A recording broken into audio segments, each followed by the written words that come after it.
Kita ini arahnya kemana? Tujuannya apa? Kita punya HP canggih, kita punya mobil mewah, kita punya jabatan tinggi, gelar hebat. Terus buat apa, untuk apa, mau kemana? Nah, ini pertanyaan yang sering sulit dijawab. Jebakannya itu kadang, Pak Faiz, kalau anak muda itu sekarang akhirnya overthinking. Jadi akhirnya mereka terlalu berpikir berlebih dan tidak pernah menemukan sikap, apalagi melangkah berdamai dengan orang yang salah. Ini problem kita di medsos. Kita udah tahu salah, kita benerin dia. Tapi dia banyak tuh kalau orang cerita tentang Pak Faiz, itu tentang ketenangannya. Jadi bukan hanya suaranya yang lembut, kemudian pembawaannya juga. Nah, masalahnya Pak Faiz, jenengan ini hidup di tengah zaman anak muda yang justru banyak mengalami kondisi sebaliknya. Jadi mereka selalu dibuat terburu-buru, selalu dibuat gak tenang, gitu, menggebu-gebu dan lain sebagainya. Tapi sebenarnya mereka tuh pengen untuk bersikap lebih tenang, pelan-pelan. Nah, cuman nggak bisa. Gimana ininya Pak Faiz ya? Tipsnya? Sulit ya memang, karena memang zaman hari ini itu memang di antara pencirinya serba cepat. Apa saja serba cepat. Jangankan yang besar-besar ya. Sekedar nge-share informasi saja kan kita balapan itu kan. Ada teman sakit, teman meninggal, siapa yang lebih dulu mengabarkan itu kan rasanya bangga. Wah, saya lebih tahu duluan gitu. Jadi apa saja sekarang orang pinginnya serba cepat. Ya kalau bahasanya orang modern itu kan inginnya efektif, efisien. Nah itu penerjemahnya kadang-kadang jadinya instan. Efektif, efisien ini terus sering diterjemahkan jadi instan. Apa-apa ingin segera, ingin cepat. Nah memang problemnya adalah kalau kita hidup hanya mengandalkan kecepatan, efeknya nanti dua. Yang pertama, kita tidak bisa menikmati hidup. Hidup serba cepat itu kan kayak dikejar-kejar terus. Ngos-ngosan. Iya, ngos-ngosan. Yang kedua, banyak hal terlewatkan. Jadi waktu itu kan kalau kita tidak perhatikan, misalnya di sekeliling kita banyak hal bermanfaat, begitu kita pinginnya cepat saja, mungkin kita bisa dapat 5, tapi cuma dapat 2. Karena keinginan cepat itu tadi. Dan mungkin ini juga Pak Faiz ya, akhirnya ada hal-hal yang sebenarnya menarik atau penting bahkan tapi terlewatkan. Kayak saya dulu itu ketika masih ngantor, kan sering kali atau bahkan selalu itu terburu-buru karena berkejaran dengan waktu. Nah akhirnya ada teman-teman tuh yang cerita, oh di sana tuh ada taman bagus, ada kafe bagus, yang sebenarnya tiap hari saya lewati, tapi saya gak ngeh gitu, karena terburu-buru. Karena kita terburu-buru. Kalau pakai bahasa lain, kalau kita selalu dengan mode terburu-buru, khawatirnya dangkal. Jadi kalau ilmu misalnya terburu-buru, ya hasilnya dangkal. Jadi ngertinya hanya itu, dia tidak telaten untuk sabar, mungkin banyak hal lain yang harus saya ketahui. Itu kalau dalam hal ilmu. Jadi maka ya penting untuk latihan sabar, mengendalikan proses, mengendalikan kesabaran mengikuti step-step sesuatu. Ini menurut saya penting. Makanya tadi saya sebut yang pertama, kita itu sering tidak menikmati hidup. Orang itu kalau mengejar kesuksesan ya, mencari keberhasilan ya, segera ingin hidupnya naik derajatnya ya. Tapi yang sering orang lupa itu menikmati step demi step, tahap-tahap dalam hidupnya ini. Ini yang kemudian ya bahasanya tadi ingin cepat, tapi padahal proses itu kan juga perlu kita nikmati. Itu antara lain efeknya. Tapi ya memang generasi hari ini mungkin sejak lahir sudah terkondisikan begitu.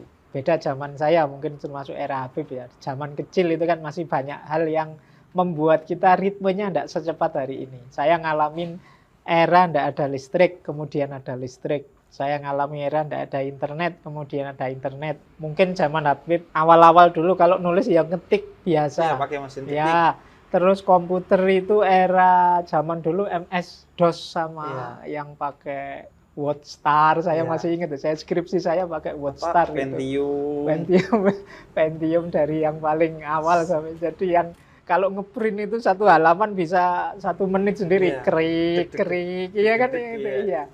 Itu kita mengalami yang ritmenya agak lambat. Tapi sekarang kan sekali ngeprint bisa 1 menit sekian puluh halaman, sudah cepat. Jadi memang modenya hari ini itu mode yang serba cepat. Maka penting memang kalau bahasanya filsafat itu ada momen-momen kita menarik diri sebentar. Termasuk yang muda-muda. Menarik diri dari dari dilibat oleh sistem yang serba cepat ini. Kalau dalam agama ada momen kita dianjurkan melakukan muhasabah, kita dianjurkan melakukan tafakkur, tadabbur tentang ritme hidup kita ini. Itu menurut saya momen-momen yang penting kita manfaatkan. Bukan berarti kita harus lambat, Pak. Enggak. Cepat oke, efektif oke, efisien oke, tapi semoga tidak dangkal tadi. Semoga tidak banyak hal yang penting-penting terlewatkan. Semoga tidak membuat kita tidak menikmati hidup, akhirnya kurang bersyukur. Iya. Tapi mengendalikan dirinya itu gimana, Pak Faiz ya? Agar tadi kayak sabar dan lain sebagainya. Kalau untuk saya sih, saya enggak tahu kok tiba-tiba kata orang, wah Pak Faiz itu. Padahal mungkin ya enggak juga, ya kadang-kadang ya gelisah juga, kadang-kadang ya bingung juga, kadang-kadang ya rasanya terburu-buru juga pasti ada itu. Tapi menurut saya begini, jadi untuk ritme yang cepat tadi, kalau bahasa permobilan itu kita harus punya kendali penuh terhadap mobil ini dan remnya juga harus pakem. Jadi kita tahu kapan kita ngegas, kapan kita ngerem. Jangan gas terus. Naik kendaraan itu kadang, saya kok gini ya, itu mungkin perlu menarik diri sebentar. Saya kok sudah rutin kayak gini terus, apa ini kondusif ya, apa ini positif ya. Itu saatnya kita. Jadi momen muhasabah ini diaktifkan sehingga nanti kita tidak terjebak muter di situ terus sistem. Saya ingat ada seorang filosof namanya Marcuse dari Jerman. Dia mengibaratkan hidup kita yang serba cepat hari ini itu seperti kita naik bis mewah. Bisnya ini mewah, fasilitasnya luar biasa. Mungkin di dalamnya ada karaoke-nya, ada AC-nya, ada toilet mewah macam-macam. Tapi kita tidak tahu bis ini mau kemana. Jadi apakah ke jurang ataukah ke mall atau kemana. Yang penting bisnya mewah. Nah, hidup kita hari ini karena kita modenya serba cepat, kadang-kadang kita lupa. Kita ini mau apa sih? Iya, kita ini arahnya kemana? Tujuannya apa? Kita punya HP canggih, kita punya mobil mewah, kita punya jabatan tinggi, gelar hebat. Terus buat apa, untuk apa, mau kemana? Nah, ini pertanyaan yang sering sulit dijawab oleh kita hari ini. Jadi, maka sindirannya Marcuse menurut saya menarik. Jadi, bis mewah ini kita tidak tahu mau kemana. Nah, era yang kita sebut teknologi informasi digital dan lain sebagainya, ini terus mau apa? Kalau sudah 4.0 terus mau apa? Kalau sudah canggih teknologi kita mau apa? Ini yang jarang kita pikirkan. Sehingga katanya Mahatma Gandhi kan, manusia itu teknologinya canggih tapi tidak humanistik. Nah, humanistik ini bagi saya ya termasuk arah tadi. Ini mau dibawa kemana? Nah, karena kita sangat cepat, apa-apa lari, apa-apa pengen segera nyampe, pengen segera. Cuma targetnya target artifisial kalau bahasa ya. Target sementara yang ini tidak esensial. Jadi kayak tempat transit sementaranya saja. Yang itu kita ingin segera sampai. Tapi setelah itu ya sudah. Kayak kita kalau kebut-kebutan naik mobil luas buanter, tapi terus sampai rumah ya terus nggak ngapa-ngapain. Iya. Jadi seolah-olah diburu pengen apa, tapi begitu sampai kamar kos ya santai-santai lagi, nggak ada apa-apa. Wong tadi pelan-pelan menikmati di jalan kan bisa, mungkin banyak hal bisa dinikmati, disyukuri, lihat keindahan ya. Tapi kan pengen buanter terus ya nggak ada apa-apa. Dan ini kalau saya tuh sering berpikir Pak Faiz, sengebut-ngebutnya kita lebih cepat berapa menit sih ketimbang orang yang nggak ngebut. Iya. Jadi makanya ada tokoh stoik namanya Marcus Aurelius itu. Ini ada pepatah Stoik yang terkenal sekali. Alam semesta ini tidak pernah terburu-buru, tapi semuanya tercapai. Jadi, contohnya gimana tuh, Pak? Iya. Matahari dari timur ke barat, apa pernah ke susu? Biar segera nyampe barat, segera kan enggak. Ya dia sesuai saja ritmenya, sesuai asalnya. Musim berganti kan ya sesuai saja aturannya, tidak pernah terburu-buru dan semuanya tercapai. Semuanya tercapai. Iya.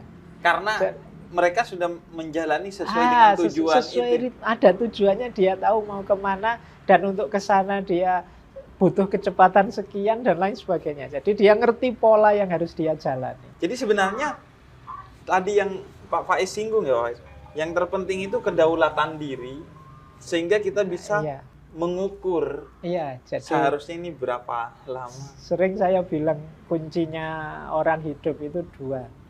Tahu diri dan tahu batas. Tahu diri itu tadi, ngerti aku ada di mana, posisinya di mana, tujuan hidupku apa, itu bagian dari tahu diri.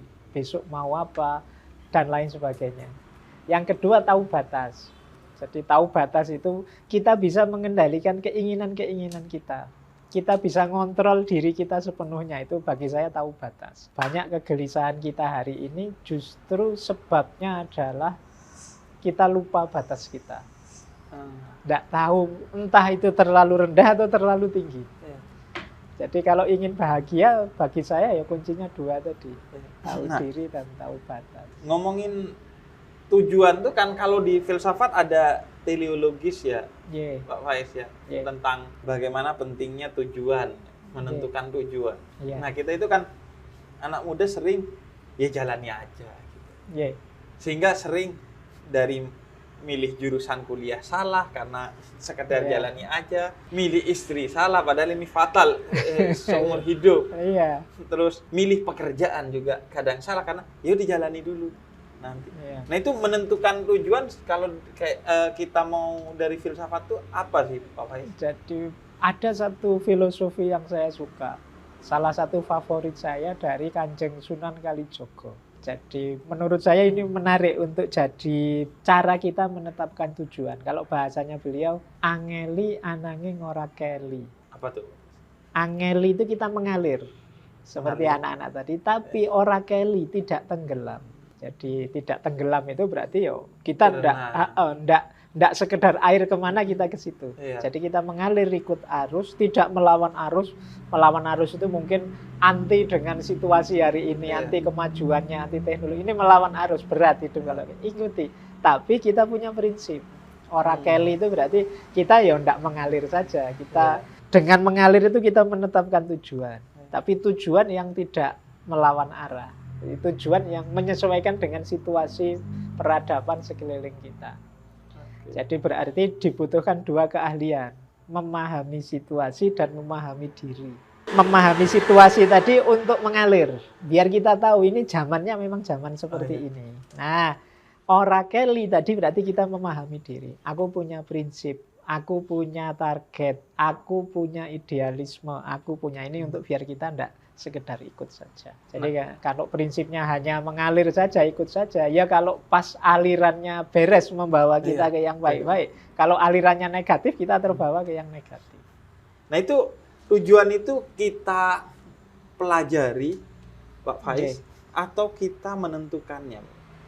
Ada dari luar, tujuan itu harus seperti ini, seperti ini. Atau enggak, dari dalam justru kita menentukan tujuan kita? Dua-duanya. Jadi apa keinginan kita yang itu bahannya mungkin dari luar. Makanya tambah banyak ilmu, tambah luas wawasan, mungkin tujuan kita lebih bagus.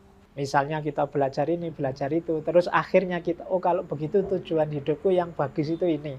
Itu dari dalam kan, keputusannya dari dalam, tapi bahannya dari luar. Dari luar. Jangan hanya dari dalam saja, tidak membaca keluar, tidak mencari bahan di luar, nanti kita sempit.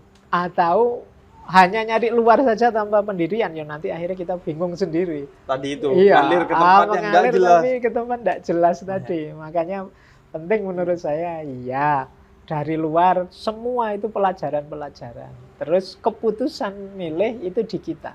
Jadi bahaya kalau kita tidak memutuskan sendiri. Pada akhirnya biasanya kita gadaikan pilihan itu ikut pilihannya orang lain.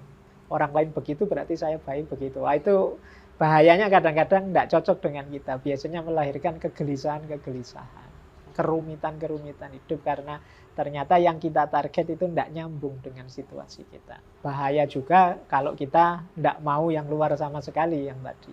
Itu nanti kita sempit seolah-olah hebat padahal tidak. Seolah-olah canggih padahal banyak yang lebih bagus dari itu. Nah, itu yang disebut angeli ananging ora keli. Jadi mengalir tapi tidak hanyut, tidak tenggelam. Tapi tetap berdaulat. Ya, jadi kita itu orang yang otentik tapi tidak egois. Jadi diri kita sendiri tapi tidak menang-menangan, tidak merasa diri sudah paling baik. Kita tetap mau belajar, mau dapat masukan. Nah, itu. Kalau ininya Pak Faiz tapi tahu batas itu Pak Faiz. Itu kan sesuatu yang sulit banget Pak Faiz. Kadang kita tuh begitu sadar, oh kayaknya batasnya segini. Terus ada aja alibi-alibi, entah dari dalam diri atau luar, dari omongan orang, yang bikin kita akhirnya, oh enggak, masih oke lah ini. Jadi memang tahu batas itu nanti banyak berhubungan dengan kesadaran diri. Jadi kita baca diri kita, kita terima apa adanya, kita sadari potensi kita, terus kita optimalkan. Itu nanti hubungannya dengan batas. Karena saya tidak ngerti batasku, tidak ngerti situasiku, akhirnya apa? Target ini kemungkinan hanya melahirkan kekecewaan. Jadi melahirkan kegelisahan. Jadi bukan berarti kita salah bercita-cita, cuma kita kurang realistis cita-cita kita karena kita kurang cerdas membaca diri kita, posisi kita. Jadi itu kemudian pentingnya ya kita memberi waktu untuk diri kita sendiri ya. Jadi kita harus, itu tadi pentingnya muhasabah, tafakur, membaca diri. Jadi ngerti, oh aku ini orangnya pemarah kok, maka aku hindari situasi-situasi ini. Itu namanya tahu diri. Aku sulit kalau jadi guru misalnya, aku ini ternyata kalau ngomong sulit memahamkan orang. Ini tahu diri. Jadi guru itu mulia, tapi saya tidak matok jadi guru, bukan berarti saya tidak ingin menyebarkan ilmu, tapi aku tahu diri. Aku ngomongnya tidak bagus. Mungkin aku lebih manfaat kalau di sini, bukan di situ. Nah, itu namanya. Nah, ini hidup semacam ini menurut saya lebih membahagiakan. Tapi jebakannya itu kadang, Pak Faiz, kalau anak muda itu sekarang akhirnya overthinking. Jadi akhirnya mereka terlalu berpikir berlebih dan tidak pernah menemukan sikap, apalagi melangkah untuk memulai sesuatu. Itu banyak banget tuh, tengah malam tuh waktunya anak-anak muda tuh mikirin. Ini gimana Jadi, sih? overthinking itu menurut saya bagian dari ketika orang tidak sadar tentang dirinya. Tidak tahu tentang dirinya. Overthinking itu orang yang mengerahkan daya pikirannya di situ tentang sesuatu yang dia sendiri mungkin sulit memecahkannya. Dipikir terus tidak diputus-putuskan, muter bulat terus di situ tidak ada jalan keluarnya. Nah, di antara orang tahu diri itu dia sadar batasnya. Ini memang masalah rumit. Aku bukan ahlinya. Berarti ya sudah stop. Nah, itu menurut saya salah satu solusinya overthinking itu malahan. Kita tahu diri. Sudahlah memang bukan wilayahku. Kalau katanya Konfusius kan kita menemukan yang pas, yang cocok itu kan jalannya 3. Ada meniru orang lain, ada berpikir sendiri, ada ngalami sendiri. Nah, yang pertama ini mudah, enak. Yang kedua ini berat, kayak mikir tadi, overthinking tadi. Yang ketiga ini pahit, kata Konfusius. Ngalami tabrakan dulu baru belajar, oh berarti saya nggak boleh. Berarti saya itu kan pahit. Hati-hati. Ya. Jadi yang pengalaman ini baik. Nah, yang kedua yang berpikir sendiri, refleksi sendiri, ini berat. Memang tidak semua orang bisa. Kalau kita tidak sadar kapasitas kita, akhirnya overthinking, gelisah terus tentang dirinya. Ada jalan paling mudah, meniru. Jadi orang-orang yang mungkin menurut kita baik, kita idolakan. Ya disebut mudah juga, tidak terlalu juga, karena kadang-kadang kita salah idola juga bisa meleset. Tapi ini maksudnya tidak mengerahkan daya berat seperti kita overthinking tadi, berpikir kok ya guruku yang ini kok nyaman ya, enak, saya tiru saja lebih enak. Ini lebih ringan. Kita tinggal mengambil yang insya Allah kalau kita asal tidak salah pilih juga ya insya Allah pas caranya. Ini yang disebut mudah. Jadi kalau saya memahami diri itu ya seperti itu juga tadi. Kita sulit, Pak, saya batasnya di mana, anunya di mana. Boleh kalau bahasa akademinya nyari benchmark. Saya kalau jadi kayak orang itu mungkin bisa kok. Nah, ini mudah. Jadi kalau saya meniru beliau yang hanya seperti itu misalnya, hanya dalam tanda petik ya, mungkin saya mampu kok. Kalau sekedar jujur tawaduk saya bisa kok. Tapi kalau yang hafal Quran itu saya tidak mampu. Nah, itu loh. Jadi meniru lebih mudah ini. Tapi kalau berpikir sendiri kadang-kadang yang memang perlu kapasitas tertentu. Berat. Tapi bagus kalau bisa. Kalau bahasanya anak muda itu ATM. Amati, tiru, tapi yang modifikasi agak bedanya. Sesuai kita. Jadi ada yang ditiru itu lebih mudah memang. Cuma ya kuncinya memang awas salah pilih yang ditiru. Karena begitu salah idola ya nanti kayak tadi akan melahirkan masalah baru nanti. Itu berarti balik lagi ke batas kita dalam ngefans ke orang ya, Pak Faiz ya? Iya, nanti ada hubungannya dengan itu juga. Wong kita itu kan sebenarnya makhluk yang sangat terbatas. Kalau apa saja kita pikirkan sendiri, sebenarnya kita tidak akan bisa hidup kok. Kopi ini saja, kalau saya sambil mikir, ini jadi cappuccino kayak gini, bahannya apa ya, terus gambarnya bisa kayak gitu, caranya gimana ya. Itu mungkin ya kita gelisah sendiri, ada masalah, nambah problem. Jadi kita harus ngerti kapan direm Anda. Ayo, memang saya ndak ahli kopi. Jadi jadi sudahlah, yang ini nggak usah dipikir. Oh, yang itu ndak usah lah. Ini penting menurut saya untuk anak-anak hari ini yang sering terdistraksi oleh isu-isu medsos, isu-isu yang apa saja nyampe ke kita terus kita pikirkan. Dan kita berusaha untuk komentari. Apa saja terus kita komentari. Itu yang menurut saya mungkin akan jadi masalah dalam hidup kita. Itu bagian dari overthinking tadi. Harusnya kalau kita ndak mikir ndak apa-apa kok. Wong ya siapa kita misalnya. Tapi kita memaksa diri untuk komentar, untuk ikut mikir. Akhirnya sebenarnya yang kena dampak efeknya malah kita sendiri. Kita jadi gelisah, kita jadi tiba-tiba punya masalah baru, bahkan kadang-kadang punya musuh yang baru karena beda perspektif.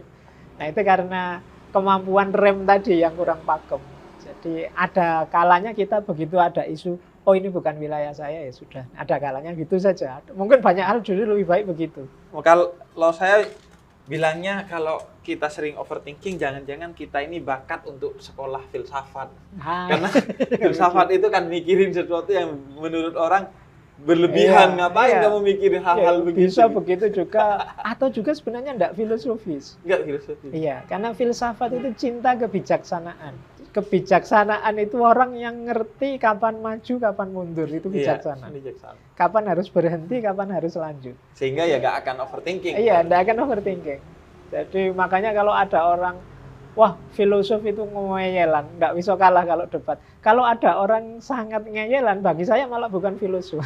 Iya. Justru dia tahu diri. Dia nggak tahu titik kebenaran di mana yang saya harus berhenti. Oh ini sudah.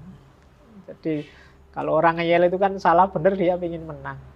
Nah, kalau orang tipenya ini bagi saya malah bukan filosof. Justru filosof itu orang yang mau, oh iya engkau lebih benar. Itu bagi saya filosof. Dia mau berkomitmen pada kebenaran, bukan pada egonya. Nah, kalau berdamai dengan orang yang mungkin lebih benar, itu relatif mudah ya Pak Faiz. Tapi berdamai dengan orang yang salah. Ini problem kita di medsos, kita udah tahu salah, kita benerin dia, tapi dia ngotot nih, Pak Faiz. Iya, jadi memang ngobrol dengan orang yang ngotot, yang cara berpikirnya pokoknya, itu ujian berat. Iya, itu sulit kita yang nggak bisa diberitahu pokoknya ini. Jadi itu titik, kalau bahasa saya ya, titik ketika kita harus kayak bahasanya Al-Quran itu, Rasulullah kan pernah juga diingatkan oleh Allah kan, innaka la tahdi man ahbabta itu. Bukan engkau yang memberi hidayah, tapi Allah. Tugas kita cukup menunjukkan menurutku yang benar ini. Menurut saya yang baik begini. Monggo dia menanggapi apa sudah sebenarnya di luar kuasa kita sudah. Makanya Nabi itu kan di beberapa kesempatan kan sering bilang, apakah sudah aku sampaikan? Itu maksudnya, ya sudah aku sampaikan, perkara nanti kamu ikut apa enggak, ya sudah di tanganmu masing-masing. Nah, jadi menurut saya ya titik bijaksananya adalah kalau dia memang gelas yang tertutup, yang enggak bisa ditambah lagi, atau pintu yang tertutup yang tidak bisa dibuka lagi ya sudah. Yang penting sudah kita ketuk agar dia membuka pintu. Bahwa ditutup terus ya monggo. Dan mungkin bukan soal kitanya, tapi lebih ke soal waktu ya Pak Faiz. Mungkin suatu hari dia akan mikirin apa yang kita omongin. Jadi kalau bahasa agama itu mungkin ya siapa tahu Allah ngasih hidayah pada suatu saatnya. Hari. Iya, jadi dari kita hari. Tapi cuma loading mungkin, aja. Ya pancingan buffering. Jadi jalannya kita tapi tidak saat ini suksesnya. Mungkin kayak tadi buffering. Ya, kayak tadi loh, orang nemu kebenaran kadang-kadang bukan dari kata-kata tapi dari pengalaman yang dia alami. Mungkin peristiwa apa membuka mata dia. Oh iya ya. Berarti temanku dulu benar yang dikatakan begini. Mungkin akan ada itu. Makanya saya sering bilang tuh Pak Faiz, yang jauh lebih penting dari memberikan pesan yang baik adalah memberikan kesan yang baik. Iya. Agar kesan baik itu nempel sehingga suatu hari orang itu ingat kepada kita. Ya. Itu dulu omongannya salah tapi kok kesannya baik. Jangan-jangan benar tuh omongannya. Jadi biar tidak muncul mental block yang kita terus kayak WA itu kita diblokir oleh dia. Ya. Oh ya emang kalau kesannya buruk kan, oh ya pantas emang orang salah karena memang kesannya juga buruk sehingga pesannya nggak pernah dipikirin lagi. Jadi ya itu penting untuk kita hari ini karena hari ini kan zamannya memang bagi saya ya digital itu kan era komunikasi. Yang cirinya hari ini itu antara lain tindakan komunikasi lebih penting daripada makna komunikasi kalau hari ini. Gimana tuh contohnya? Jadi orang yang penting aku komen dulu, yang penting aku kelihatan dulu. Ini kan tindakan komunikasi. Tidak mikir maknanya, isinya, efeknya dan lain sebagainya. Yang penting hadir dulu. Iya. Beda kalau kita ngobrol gini kan kita sambil mikir, milih kata yang enak, jangan-jangan Habib tidak berkenan nanti. Kok sebentar. Itu kan kalau langsung gini kan ada mekanisme otomatisnya. Tapi di medsos kan kesadaran ini jarang muncul. Jadi yang penting orang tampil dulu karena orang khawatir dianggap tidak ada. Jangankan itu, kadang berita teman sakit aja semuanya harus tampil mendoakan. Tidak cukup satu orang, mari bersama-sama kita doakan. Dan tidak gitu, semua kadang cuma di copy paste aja dari atasnya di copy ya kan semuanya. Karena dia takut kalau tidak muncul di situ jangan-jangan dianggap tidak peduli. Iya. Jadi itu saya ngerasain tuh di grup WhatsApp kalau ada berita duka. Iya. Kalau kita nggak ikut komen padahal udah banyak. Iya. Padahal mungkin kita yang tidak komen diam-diam ngirim Fatihah, diam-diam mendoakan. Tapi kan rasanya koyok belum peduli kalau belum. Iya. Jadi hadir secara fisik ya. Itu yang saya sebut tindakan komunikasi dianggap lebih penting daripada makna dan kedalaman komunikasi. Ya itu makanya pentingnya kita mengatur segalanya termasuk memberitahu yang baik-baik, termasuk perilaku yang untuk dicontoh tidak sekedar isi yang kita omongkan. Itu nanti jadi memberi tuntunan tidak sekedar memaksa dan lain sebagainya. Jadi situasi-situasi penting kita hari ini karena generasi era ini menurut saya generasi yang tidak bisa hidup tanpa jaringan, tidak bisa hidup tanpa medsos, tidak bisa hidup tanpa HP dan lain sebagainya. Mungkin beda dengan kita. Zaman saya masih ada era tidak ada listrik, ada era cuma radio saja sama tape recorder zaman itu. Jadi seandainya tidak ada listrik pun saya bisa membayangkan masih bisa seneng kok dengan melakukan ini itu. Tapi generasi hari ini mungkin tidak bisa sudah. Dan akhirnya jadi aneh aja melihatnya Pak Faiz ya. Karena teknologi itu kan dibikin untuk memudahkan kita dalam berkomunikasi. Tapi justru di media sosial kesalahpahaman itu justru lebih besar dan lebih mungkin dan pas ketemu justru hilang itu kesalahpahaman. Dan banyak paradok kayak teknologi informasi itu kan sebenarnya alat komunikasi kayak HP itu. Harusnya semakin canggih alat komunikasi semakin kita tersambung. Tapi hari ini kan alat komunikasi semakin canggih semakin kita terisolasi. Dunia sosial kan semakin habis. Setiap orang asik dengan gadgetnya sendiri-sendiri. Kadang-kadang kita ngobrol berdua gini, yang satu pegang HP ngadep sana, satu pegang HP ngadep sini. Jadi padahal fasilitas komunikasinya canggih, tapi kualitas komunikasinya turun drastis. Nah, itu situasi kita hari ini. Dan penting untuk refleksi. Jadi yang saya bilang tadi ya, kita muhasabah. Bukan berarti terus kita balik, kalau gitu enggak ada teknologi saja, enggak mungkin, peradaban enggak mungkin dibalik arahnya. Tapi ya kita yang saya bilang tadi, kita harus sadar kapan ngegas, kapan ngerem, kapan memanfaatkan secara bijaksana. Terima kasih Pak Faiz ya. Ini obrolan ngalur ngidul yang penting manfaat.